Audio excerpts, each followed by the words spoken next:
Hello guys, welcome back to Car Obsession and welcome to another walk around. This time you join me with the brand new MG ZS EV. As always, I will talk you through the car, the specifications and show you around it. So here we go, the brand new MG ZS EV. This is the first electric car to come from the British brand. Well, I say British, obviously, if you don't know, MG is now owned by a Chinese company. So yeah, it's not the same company it used to be, but that's a different story. Anyway, let's focus on the car itself and not the kind of background information off the brand. So yes, this is the first electric car to come from MG. And they have chosen the ZS in which to dump the electric powertrain into, which makes sense because the ZS has been a popular car for MG. So there are two trim levels available. You have Excite and you have Exclusive. I've got Exclusive, so I will talk you through the specifications. So this car is priced from £26,995. It is £2,000 more than the Excite model, and as standard, I have LED daytime running lights, 17-inch alloys, silver roof rails and electronically folding door mirrors on the outside. If I take you on the inside, I can talk you through the rest of the specification. Keyless entry is also standard, but you also get that on the Excite model. In fact, the features I've mentioned so far, apart from the silver roof rails and the electronically folding door mirrors, they are also fitted to the Excite.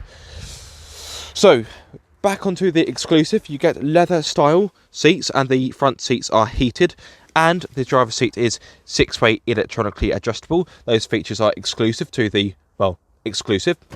You also get a leather steering wheel, but you get that in the Excite as well as an 8-inch touchscreen with DAB radio, Bluetooth navigation and smartphone connectivity. I will show you that in a few moments. Actually, in fact, let me step in. Take the weight off my feet. So hit the start button there.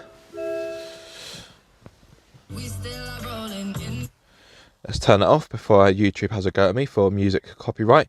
So yeah, here is the 8-inch touchscreen. To be honest, the display is actually quite nice. The clarity is pretty good as well.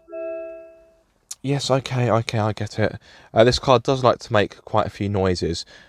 So it does get a little bit irritating. Anyway, back onto the touchscreen. So this comes as standard on the Exclusive and the Excite model. It is quite a slow system, if I'm going to be honest. To be fair, it is working a little bit quicker than it does usually, but yeah, it does take some time to load up the navigation.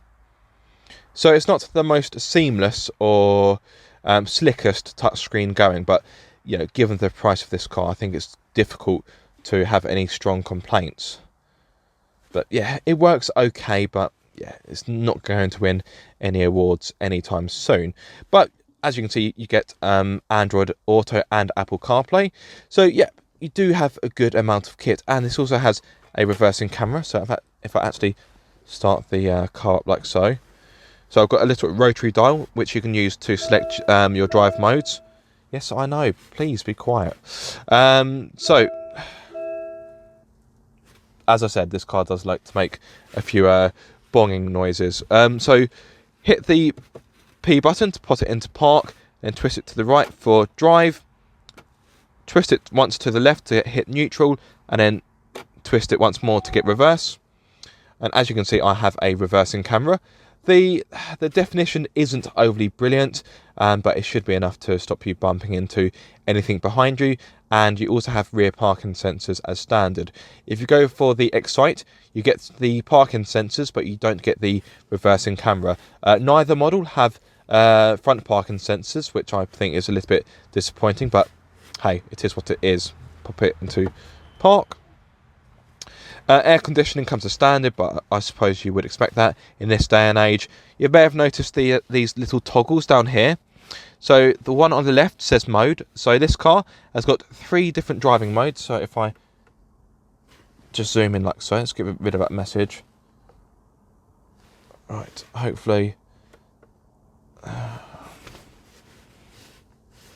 Bear with me, because I just want to get the driving modes to come up. So each time you turn the car on, it does its checks. It does take a bit of time. There we go. So yeah, you've got normal, eco, and if I toggle up, I have sport as well. So they're quite self-explanatory on what they do. Eco is the best if you want to preserve the battery. Normal is a mix of both, and sport is when you want the car to be more responsive. I will speak about the power in due course. I just want to go through these toggles. So in the middle, you have curse, like you do get in a Formula 1 car, but obviously this isn't quite the same as a Formula 1 car. So toggle it, and you can choose how strong or how weak you want the regenerative braking to be. So you have level 1, which is light. Bear with me because the car's doing its checks. You have light. Let me zoom in a bit more. You have light, moderate, and you have heavy. Heavy works relatively well. You can kind of drive it using just the throttle. You don't need to use the brake too much, but it's not quite as intuitive or as intellectual as the one pedal system used in the Nissan Leaf. But the Nissan Leaf will cost you more money, and it also offers you less space. I will get onto space in due course. And the last toggle you have is battery. So if you want to, this is a really nice shortcut. So if you want to know how much range you have left, hit it and it will tell you. So as you can see, I've got 97 miles left. At this point, this is a good time to tell you how much range this vehicle has. It has 163 miles, which, okay, isn't particularly amazing, but at the same time, I wouldn't say it's particularly bad either. It's kind of average. So let me close the door. I can talk you through the storage. So the door bins are, let me zoom out actually. The door bins are of a good size. As you can see, I've been able to fit in a large bottle in here with very little issues, and there's also a little bit of space left if I had 1 or 2 snacks. There's a little slot here where you can pop your smartphone. This car doesn't have wireless phone charging, but I'm sure many of you wouldn't expect that feature given the price. As I mentioned earlier, I think I mentioned it earlier, you've got heated seats, which has been most welcome this week because the temperature has really dropped in the UK. So, yeah, I've really enjoyed that feature. If I bring you down here, you will see you've got two USB ports and a bit of additional storage, which is quite handy. In the middle, you have 2 cup holders. As you can see, I've got my can of energy drink in there. I have been quite tired this morning, so this has been most welcome. Now, if you don't want to use the cup holders, you do actually have a bit of plastic trim that comes over to make it look a little bit more tidier in here. It does feel quite cheap, but you can't really complain. To be fair, the interior, compared to some of the early offerings of the new generation of MG cars, is actually quite good. Yes, it does feel cheap in places, but, well, it's a cheap car. You can't have this amount of value and expect a really premium interior, but you do get a soft-ish touch dashboard. And you can see MG has made an effort in here. Some of the switches and fixtures do. Oh, that was a rookie error. I forgot that was the volume button.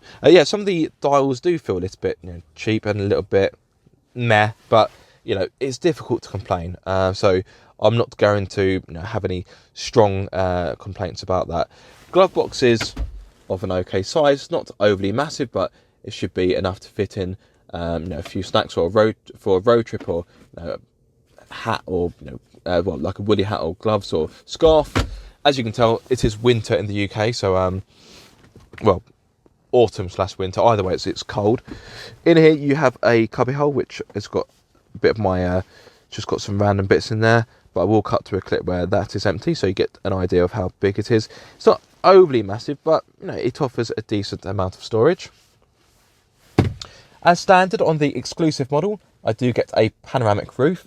You do have a blind, which you can operate to bring it back. It does take quite some time, and you have to keep your finger pressed on the button, which I do find a little bit annoying. You get the point. So let's open it back up. The roof itself does open as well,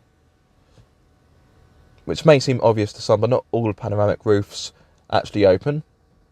Right, which button do I need? So toggle that to the right hand side, turn it clockwise, and as you can see, the roof opens, and we can bask in the autumn slash winter sunshine. Well, it actually goes back a little bit more. Oh, that's actually quite a wide opening. I'm quite impressed by that. As you can tell, I haven't had the roof open much because it's simply been too cold.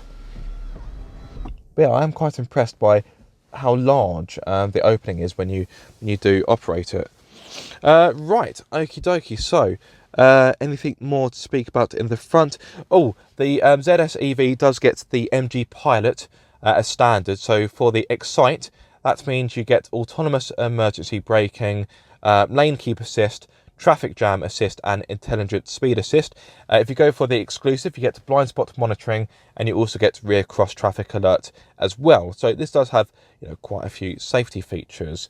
Right, okay, I think that's pretty much everything covered in the front. Oh, getting a comfortable driving position I found it to be pretty easy. Now the steering wheel, sadly, only adjusts for rake, so it goes up and down and that's it. And in fact, the amount of rake adjustment isn't that great.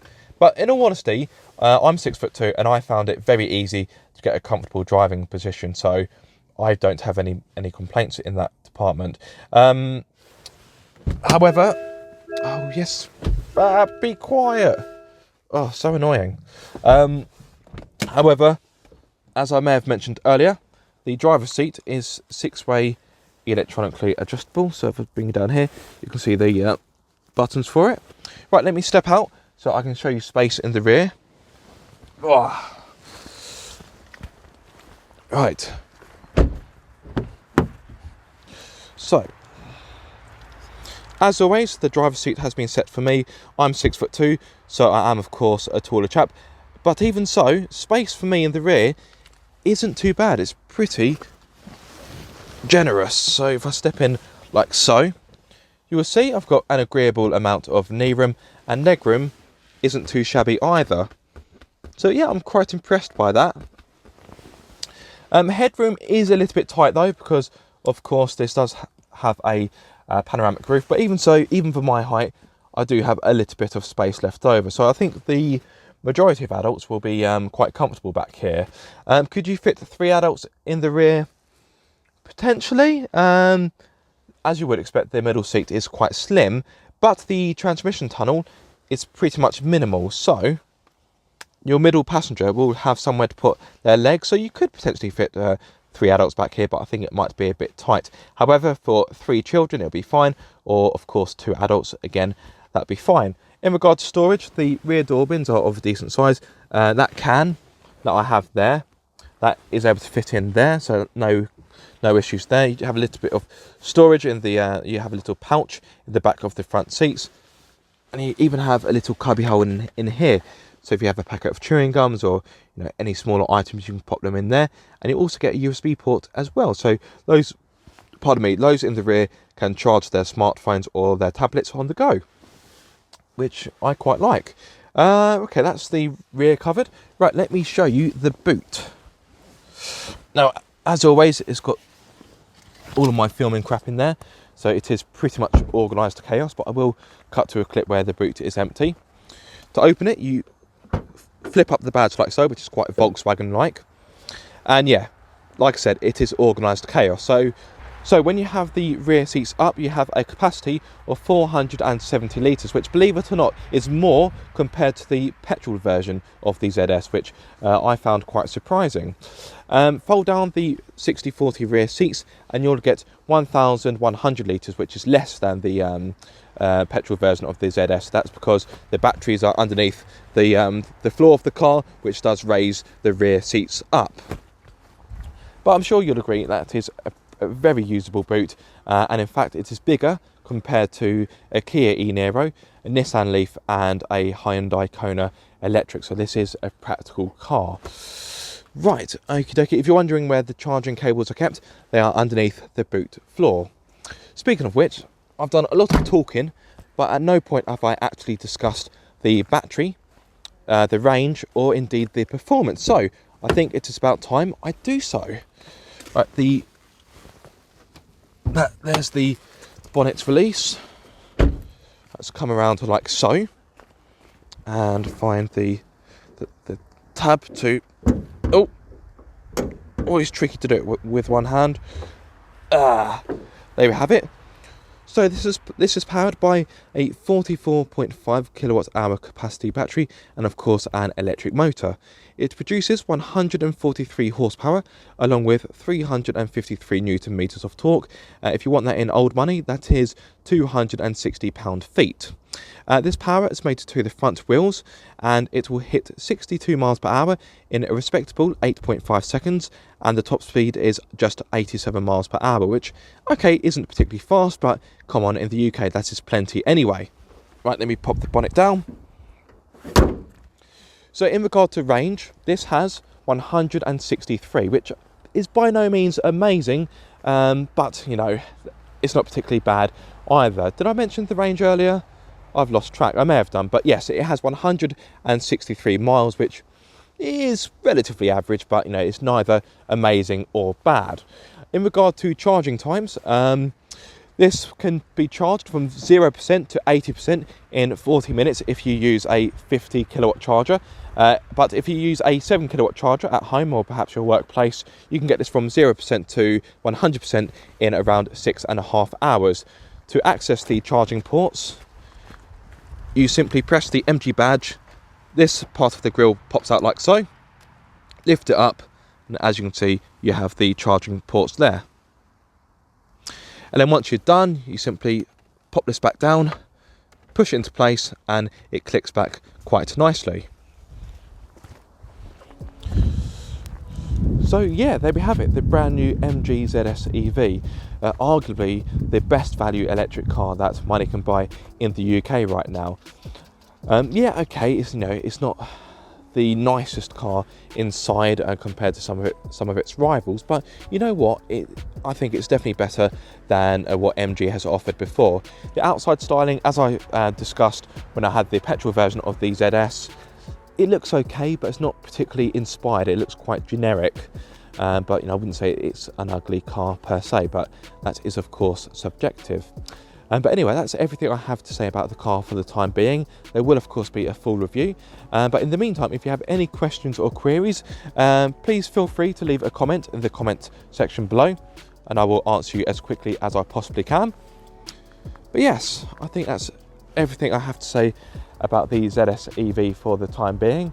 I hope you've enjoyed this video, or I hope you have found it useful. If so, be sure to like, subscribe, and to ring my bell so you get notified every time I make a video. But until the next time, guys, be sure to keep up the car obsession.